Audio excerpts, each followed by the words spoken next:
This meeting is being recorded. Hey y'all, welcome back. Today we are lucky enough to have Alden Miller of Alchemy with us today to talk about his company and what all he's doing in his entrepreneurial journey. So Alden, if you could, tell us a little bit about your background and then we'll jump in. All right, well, let's see. I thought that was going to be your job. I'm really bad at introductions, including my own. All right, so Alden in a nutshell, he went to, did the whole film school thing because, I'm going to be the next Spielberg like everybody else who goes to film school. Kind of dipped his toe into documentary work a little bit, but didn't really pay much attention to it. Ended up going, went out to California for that. Life brought me back to the Midwest. I ended up working for PBS for about 10 years, where I learned a lot more about documentary work and stuff like that, and kind of became infatuated with it. Eventually, I said, screw you guys, I can do this on my own. So I opened up my own shop, and I've been doing that for like over 5+ years so far, probably almost 10 somewhere in there. And yeah, and here we are. So do you primarily do documentary work? What else do you do? What are your favorite things to do? So as the typical freelance video person or whatnot, you kind of try it all.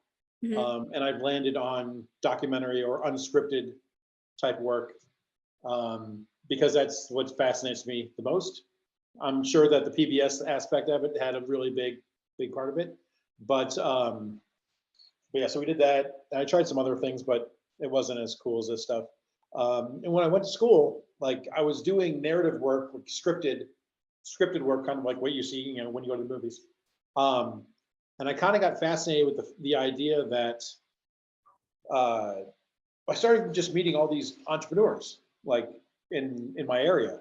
And like this one guy, and this one particular, I use my example always, don't ask me for the science because I don't know it, but it was just a random networking event. And this guy told me about how he helped people in Africa find water with an iPad, but they didn't use Wi-Fi or to triangulate with a satellite or anything. There's something in an iPad, just they were able to find water. And I was like, what are you talking about? Like, this is insane. And so like, I'm like, well, people have to know about the story like this. And there's, hundreds of other stories of like really cool things that people are doing that stories need to be told out there. So much more than people need to see another Alden zombie movie. So yeah, so that's kind of where I went in the direction that I did.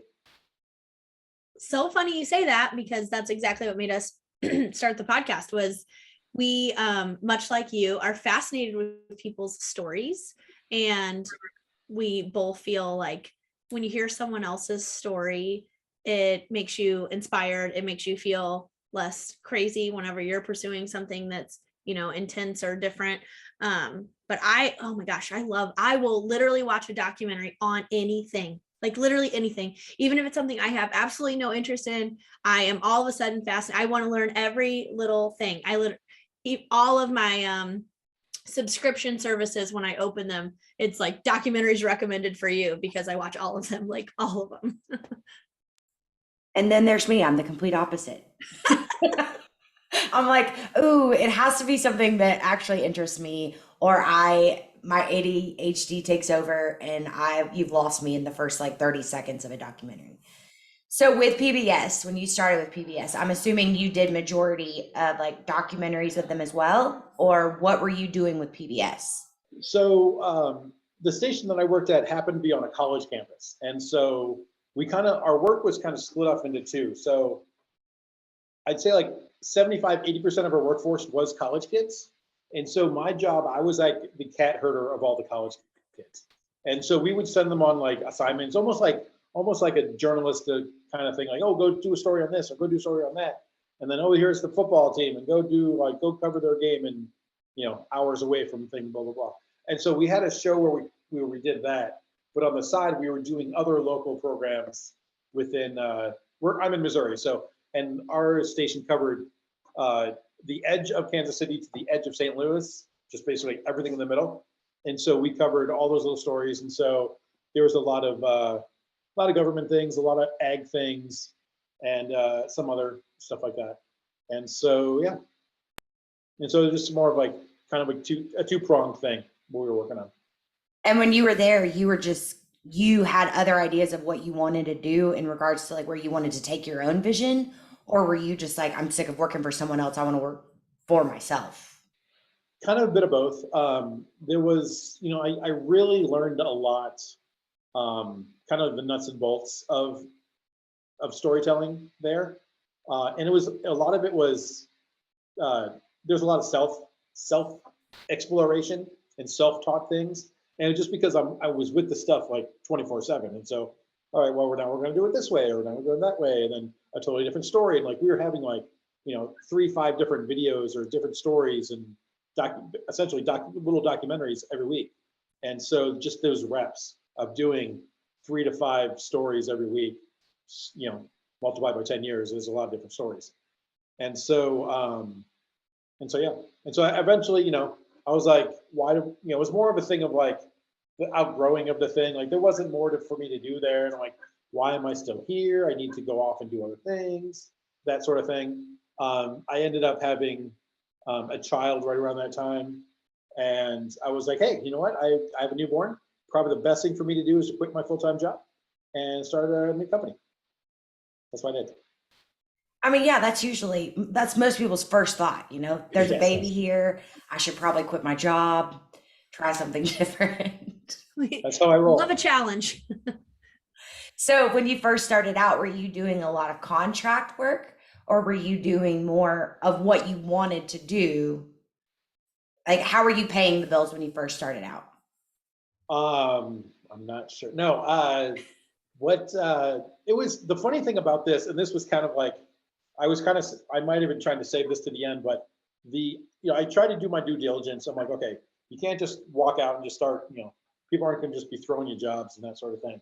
And so I actually had 3 different production houses that were in Kansas City, kind of like, that I was friends with. I was pretty well connected within the city, as like knowing the network of people. And I had people like, okay, hey, whenever we need a job in the house, like, we'll call you. Like, awesome. And like, I had 3 different production houses say, hey, whenever we need someone to help out, we'll help you. Like, we'll give you a call. And I'm like, all right, cool. Even like, and I'm not expecting them to call me every time, but I'm like, if they call half the amount of time, like, I should be solid, right? For the first 14 months, I didn't hear anything from any of them.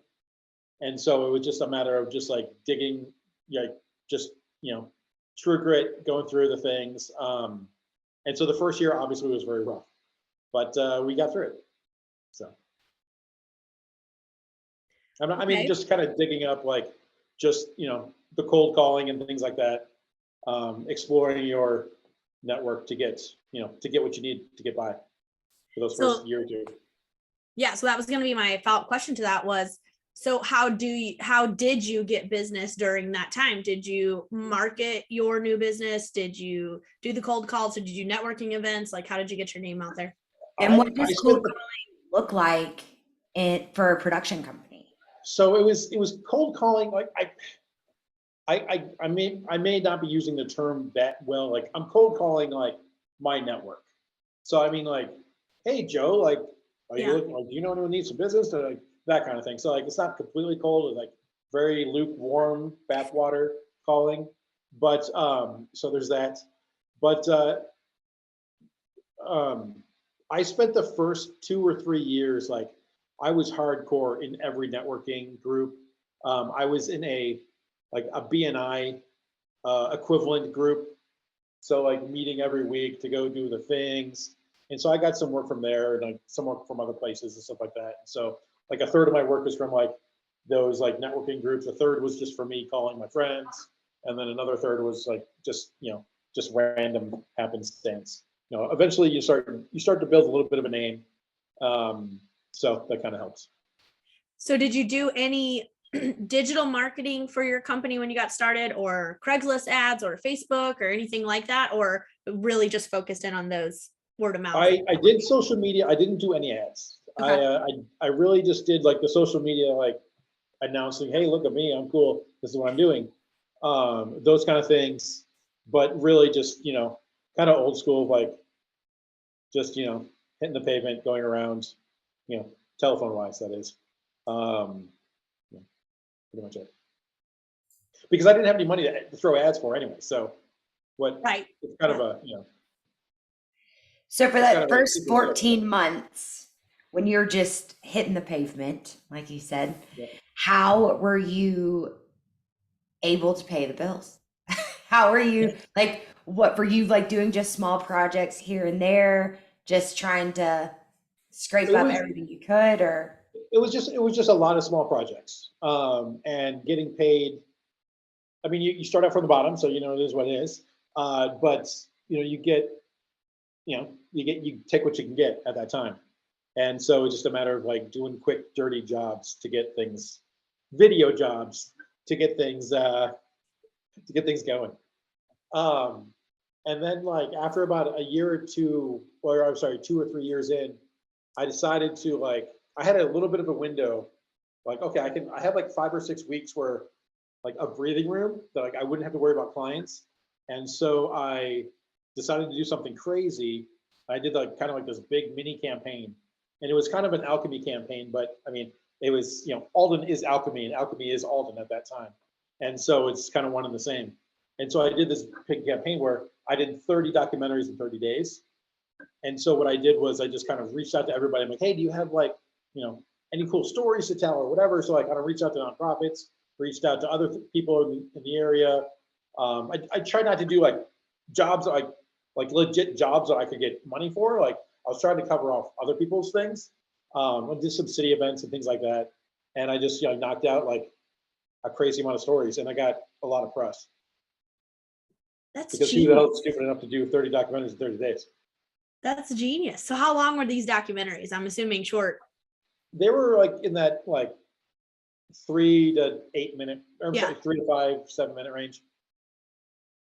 So cool though, because I guarantee like you said, the city and non-for-profit groups, like that's everything to them to have something like that. So cool. Yeah. So yeah, cool. And so that kind of helps it helped two things. It helped kind of get my name out there a little bit more. It also helped me figure out where, like kind of what direction I wanted to go. Mm-hmm. So I kind of knew, but it was kind of really narrowed it down even more. Because like because all this stuff I was doing these videos at no cost to these people. So, I mean, I can really tell whatever story I want. Like you have no control over, like, I mean, you have very, very little voice over what I'm going to tell, right? Because there was no time for feedback, because it was like, all right, I'm done, onto the internet, onto the next day. And so people are like, oh yeah, awesome, you know. So there was like 1 or 2 people were like, okay, I need you to recut that part, like, or something, but like it was like a foster children situation. It was okay. I understood. I'm like, okay, yeah, I could do that. But other than that, no edits. Okay, so what does it look like today? Are you managing multiple larger projects at one time? Are you, I know how we met you and what you were working on then. Does that isolate all of your time? What does work look like today? So today, I have essentially a big giant client that's taking up 98% of my workflow right now. I still have every once in a while, like I'll have some like repeat clients that are coming back for some other things. Mm-hmm. I have a couple of different avenues of, I guess, specialities of what I do. And one of them is like recording things like remotely. And so I picked some of that up right before 2020, which was really lucky on my part. And so I'm able to record interviews and other conversations and things like that remotely. And so then I get it right into my computer immediately, and I can start editing. This is my editing sound, by the way. Then I start editing it kind of right away. And so sometimes I have some of those kind of clients come back, but but mostly this giant doc series that we're working on. so this giant docu-series that shall remain nameless. How did you come about getting that job? Did you know, like, how did you get that job? Okay, so I'll long story short. So my collaborators / clients his name is Wes, and he has an incubator called Beta Blocks. And I ran into Beta Blocks through one of those networking things I talked about. Like when I was like, maybe like within the year or maybe 2 years within like going out on my own, they had this big like startup pub crawl thing in the city. So like there was 100 plus startups that had like a booth at like 5 different places around town. And you go to the places, you meet all the people. Blah, blah, blah. One of the places was at the Beta Blocks office space. And so I went around and like, I made it a mission to spend the whole night going around meeting every client or every, booth thing. And so I ran into the Beta Blocks thing, found out that that they took applications for ideas for startups. And I said, well, I have an awesome idea for a startup. And so I started doing the email thing and going through the application process for Beta Blocks.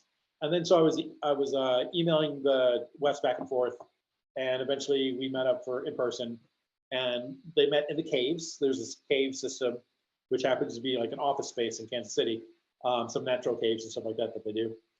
And so I went down to this creepy cave and met with this guy that I didn't know who he was. And he's like, hey, so remember that thing that we were talking about in the email? And I was like, yeah. He's like, yeah, that's not why you're here. And I was like, oh, I'm in a cave. Why am I here?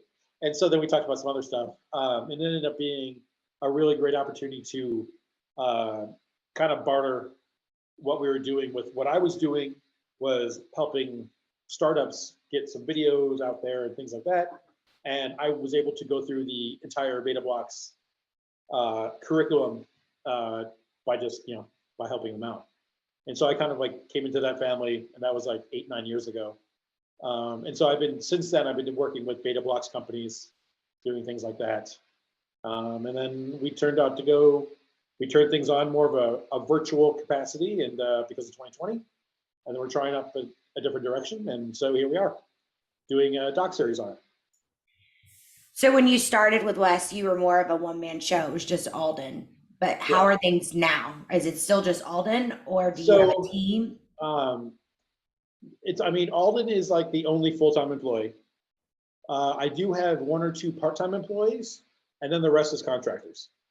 And so I've always had contractors depending on the size of the job that we're working on, and which in my arena, that's really the only way that makes sense. Like I can't afford to have like all these people like under a roof if there's no gigs going on or things like that. And so and sometimes it might be a really small thing. Like I might just have to go to do a business video for a bank, and it only needs 1 or 2 people. Or it might be a thing, oh, now we're doing this giant trucking documentary in Michigan. Okay, now we're going to need 4 people for this for a month. But then we don't need the other 4 people for it. So it's like you kind of just have to do per project contract things. That's smart. Do you do a lot of that long-term filming travel that you just mentioned? So like Michigan for a month, do you still do a lot of that? I know you said it's predominantly. I do very little nowadays. Obviously 2020 kind of put the kibosh on that big time. Mm-hmm. I was doing probably monthly trips out of town. I'd say like at that time, like 80% of my work was within, the Kansas, Missouri area. Mm-hmm. Probably like an hour or 2 within Kansas City. But then like other ones, like once a month I'd go out of state for something. I get to go to the cool places and just hang out in the hotel. That's pretty much the extent of some of those trips. But yeah. Okay. What are some goals you have for your business? So maybe some goals for 2023, and then maybe if you're comfortable talking about it, some long-term goals, big picture. It's hard for me I've struggled with goals. Like I set like certain goal marks and things like that. Like whether it's like a monetary amount, like I want to make this much this year, I want to sell this month per month and things like that. And like, sometimes it's good, sometimes it's bad and doesn't sometimes it works and doesn't. And so I'm just kind of like, I'm on the train now of just improving things little by little. As long as I'm making forward motion, then I'm happy. So sorry to not answer that question. But, I mean, it kind of is an answer. Yeah, I feel like there's a lot of entrepreneurs that goals are not their That's just not their thing. Like their thing is measurement of where I came from yesterday to today. So, I mean, that kind of it, I mean, it answered the question. Mhm. So what does a day to day look like for you? Like what's a day in the life of Alden? Like, what do you do Scary thing. every day? So I kind of look at my days, like what I mean now. Let's right now I'm working on this project, and it's like 24/7 working on this project for the most part, right? And so I usually wake up at 4 or 5, start editing, and then I take a little break, like 7 or 8ish, and get the kids off to school, and then I'll go to the office and do some more editing and do some other production type work, and come home and sometimes edit more or sometimes not. I just do some other getting ready to do some other things. So that's like literally what I've been doing. That was like last week. But I kind of like my day to day is more like I kind of plan in a week kind of thing. Where like on Mondays I would do prospecting and emails and things like that. Like Tuesday through Thursday, I try to like arrange my projects, my production projects between Tuesdays and Thursdays, and then Fridays was other like long-term goal type things. And so I use the week as my day, as so to speak. That way, because I'm really good at like focusing on one thing and just being in that thing, and then moving on to the next thing, kind of thing.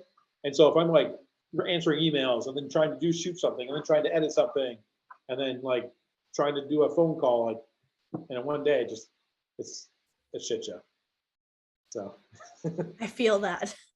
I have to like time block or else yeah. I have 50 windows open and I'm like this email and this calendar and so I have to time block and get super focused. And you know what I keep getting asked is that I turn on do not disturb on my phone for like sections of the day, and people will be like, why do you have do not disturb on? And I'm like, well, because if my phone goes off, it looks like, okay, I'm reading a text message from Nichole. And then that makes me think, oh, I need to check to see if we have posted to the podcast Facebook page.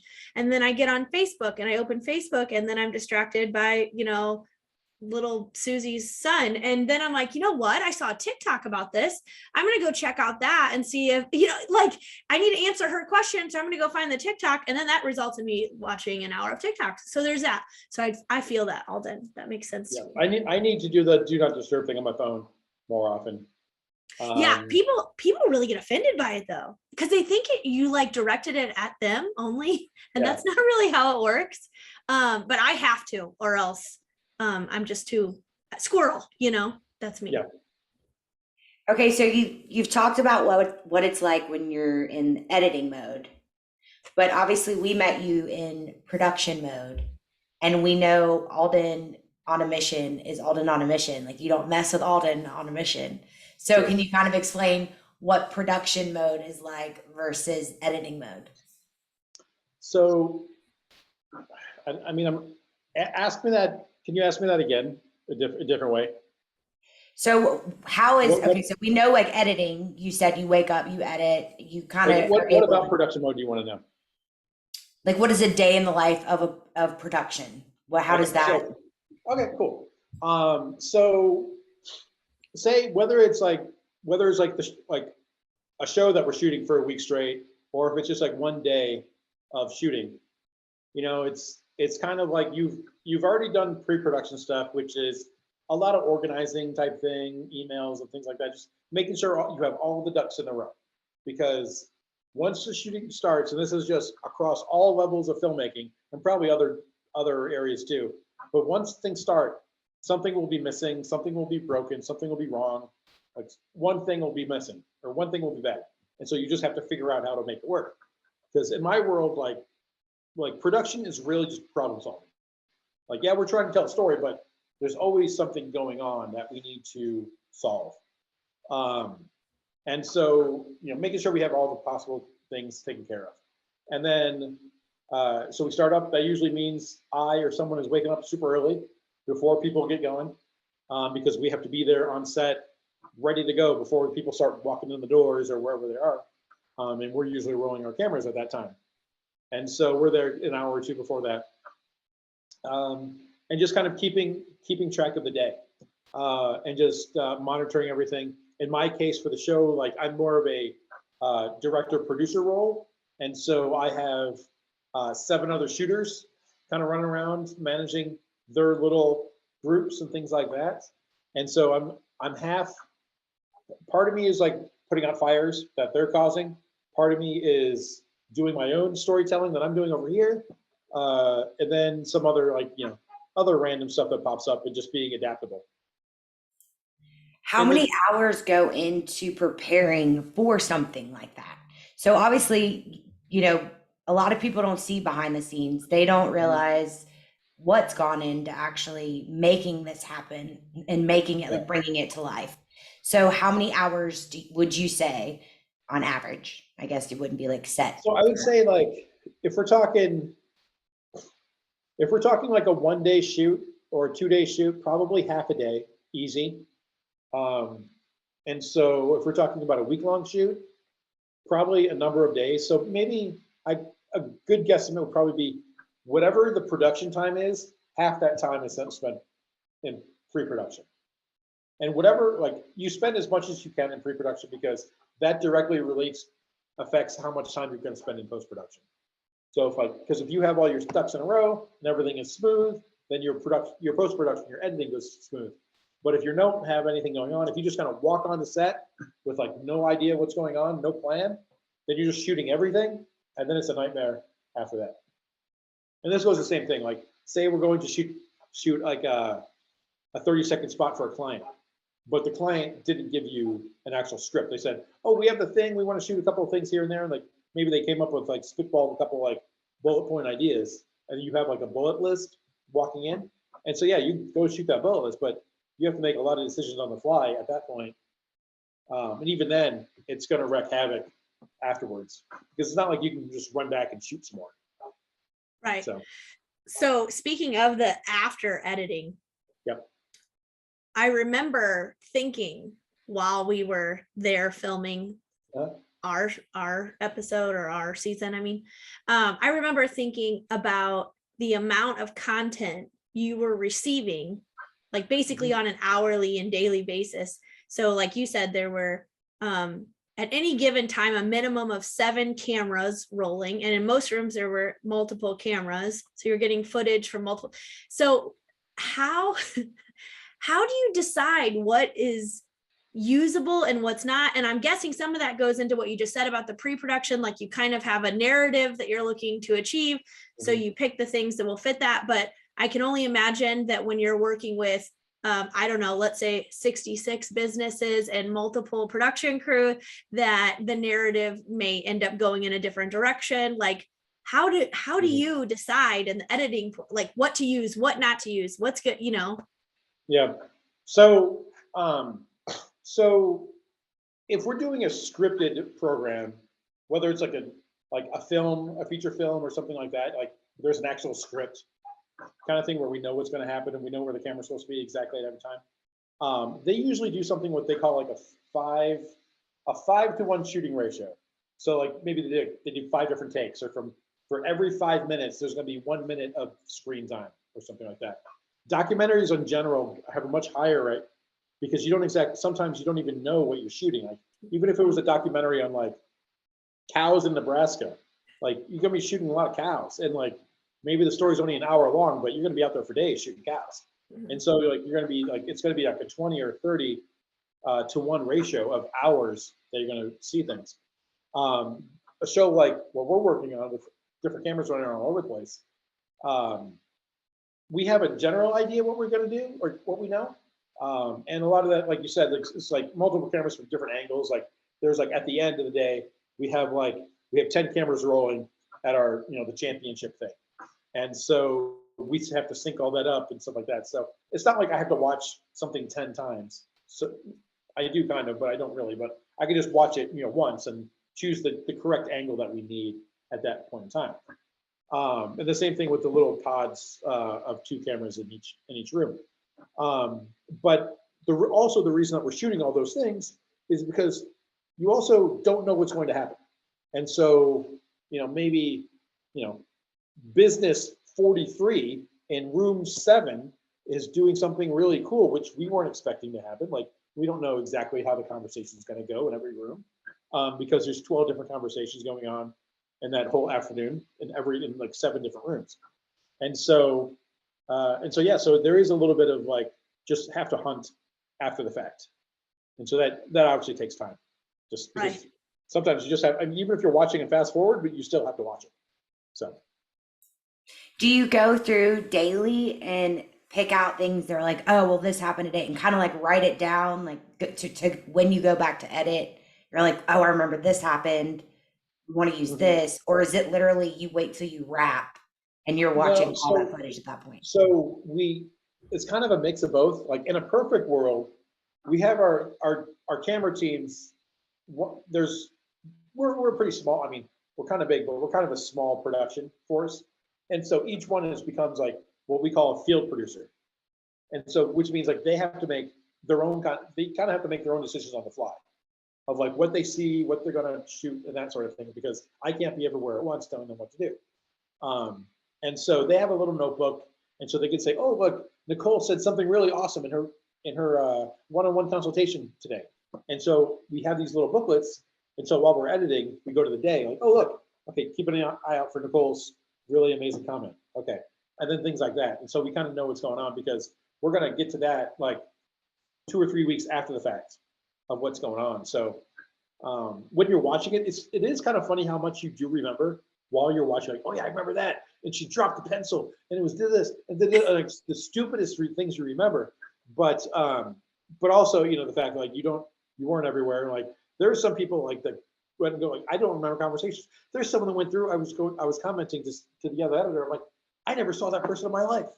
Yes. And I was editing the intro, and I'm like, who is this person? I'm like, what the hell? And so yeah, so good times.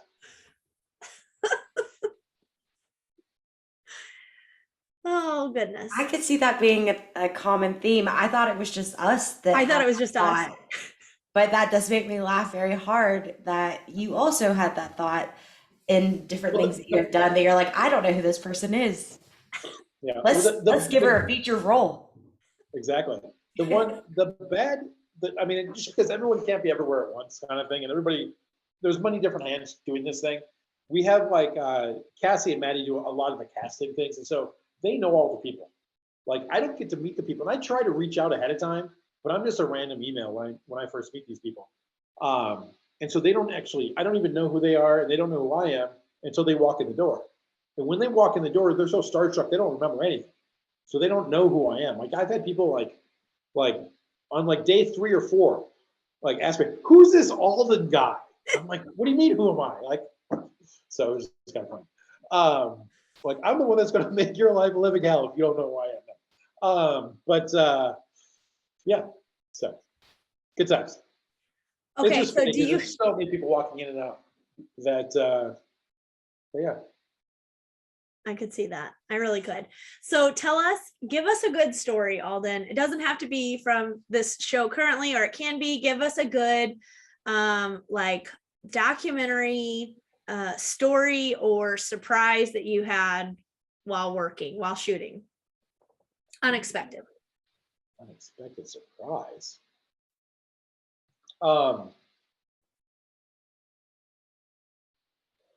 It's too big of a question. I can't, like, you have to help me narrow it down a little bit. Okay. Any story that you've done, a documentary or something similar on, that you thought was going to go in one direction and went in a completely different direction? I can tell you a cool story, and it's not really that prompt didn't help me, but the one thing that just popped in my head, and so I was doing the 30 stories in 30 days project, and so one of them turned out like I mean, they were all pretty good. A couple turned out really good, just because of just, you know, happenstance or just the quality of the situations or whatnot. And there was this one that was on horror photography, as in like scary monsters and things like that, photography. And so, because I've seen these pictures on the internet, like this like crazy, like scary, like monster under the bed, and this girl's on top of the bed, and the monster's like claws and stuff like that. I'm like, oh, that's kind of weird. And I found out that this guy actually lives in Kansas City. and he has like internet famous, like viral pictures all over the internet. And so I was like, okay, we'll talk to this guy. And I was actually had a couple connections, like a couple of friends of friends together kind of thing. And so he happened to be doing one of his like new photos or sessions or whatever you would call that, within that month. And so that day we just did a story on him and his art and stuff like in his craft. And so we did the whole interview and things like that, and he was doing like a really old school like Dracula thing, and his wife was the victim and stuff like that. And it all started was kind of funny because a lot of his pictures early on were with like kids, like scary incidents with kids, and they were his kids. And so they were loving it, and the whole family was big into horror and things like that. And so I got to follow them around, and it turned out really good. And fast forward, I started throwing some of those documentaries into festivals because I'm like, why not? And so like a couple of them went to some festivals, and there's this one like it was like a horror sci-fi genre type thing, and that one went into that thing. And so I went to that festival, and they had all the filmmakers come up, and they're like, oh cool, like so talking about this was a documentary short category, and so everybody there did short documentaries, and which short documentary is pretty much like anywhere between 3 and 10 minutes for the most part. And so they're going by one, like, oh, how long did it take you to do your documentary? And they're like, oh yeah, it took me a few months to get this together here, there. It took me a couple days, and they got to me, and I was like, yeah, it took me a day. And they're like, oh, no, really, how long? I'm like, it took me a day. And they're like, all right, shut up. And then they moved on. And then that was a fun story because no one believed me. That took a day. You're just that good? Well, it was because the funny thing about it's not necessarily a good thing. It's just more of a tenacity thing, really. Because if you think about it in hours times, like to shoot a 3-minute story, only takes so many hours, and then to edit a 3-minute story only takes so many hours. And but people spread that time out because like, oh, we're going to edit for a couple hours and then edit tomorrow for a couple. Right. What if you just edited for 10 hours at once, and that's kind of the secret of the 30 days. I was going to say, had you not done the 30 and 30 days, you probably wouldn't have been cranking them out that fast. Sure. I mean, I knew I was fast at the time, but obviously I got much faster because I had like specific deadlines. Like this has to be done by 6 a.m. and then because I have to have it posted by 9 a.m. kind of thing. So yeah. So that was kind of cool. All right, Alden, here's the one question we ask every guest that comes on the podcast. What is the one piece of advice that you would give to any entrepreneur starting out or someone that is looking to become an entrepreneur? What's the one piece of advice you'd give them? I would say that, and this kind of goes back to something I said earlier today, is obviously there's a reason people become entrepreneurs. There's a passion behind what they're doing and things like that. And I think that, it sounds negative when I say it, but I don't mean it in a negative way. Like your first year or first couple of years, like sucks, and it's going to be bad. And you may not even make a profit, depending on what you're doing. And depending on how much you have as a runway, as in like the cash in your bank account to keep you going kind of thing, that may be a deterrent. And that is probably one of the main causes for people not to be able to continue their businesses, is because they don't realize how much of a pain in the ass and how difficult it really is. But I guess the advice is to, if it is for you, to press on and break through to get through the shit that the other people can't get to. And so just, I say it as more of like a preparation, like prepare people, like just have the knowledge that, okay, it's going to start out, it's going to be bad, but it will get better if it's something you want to continue to do. Or maybe you find yourself like, maybe I don't really like this as much as I thought I liked this. And then you kind of figure out, okay, this isn't for me, kind of thing. And so, and if that's the case for you, that's perfectly cool too. Love it. Love it. Okay, Alden, in case people don't listen to or read the show notes, how can we find you online, or How can people get a hold of you? The best ways to find me personally are through LinkedIn, and my Instagram is alden.film is the other way to, it's probably the best ways to contact me. Awesome. Well, thank you so much for taking the time to tell us all about you today. We really Well, thank you appreciate for it. listening. Thanks, Alden. Thank you. You guys have a great day. You You too. too.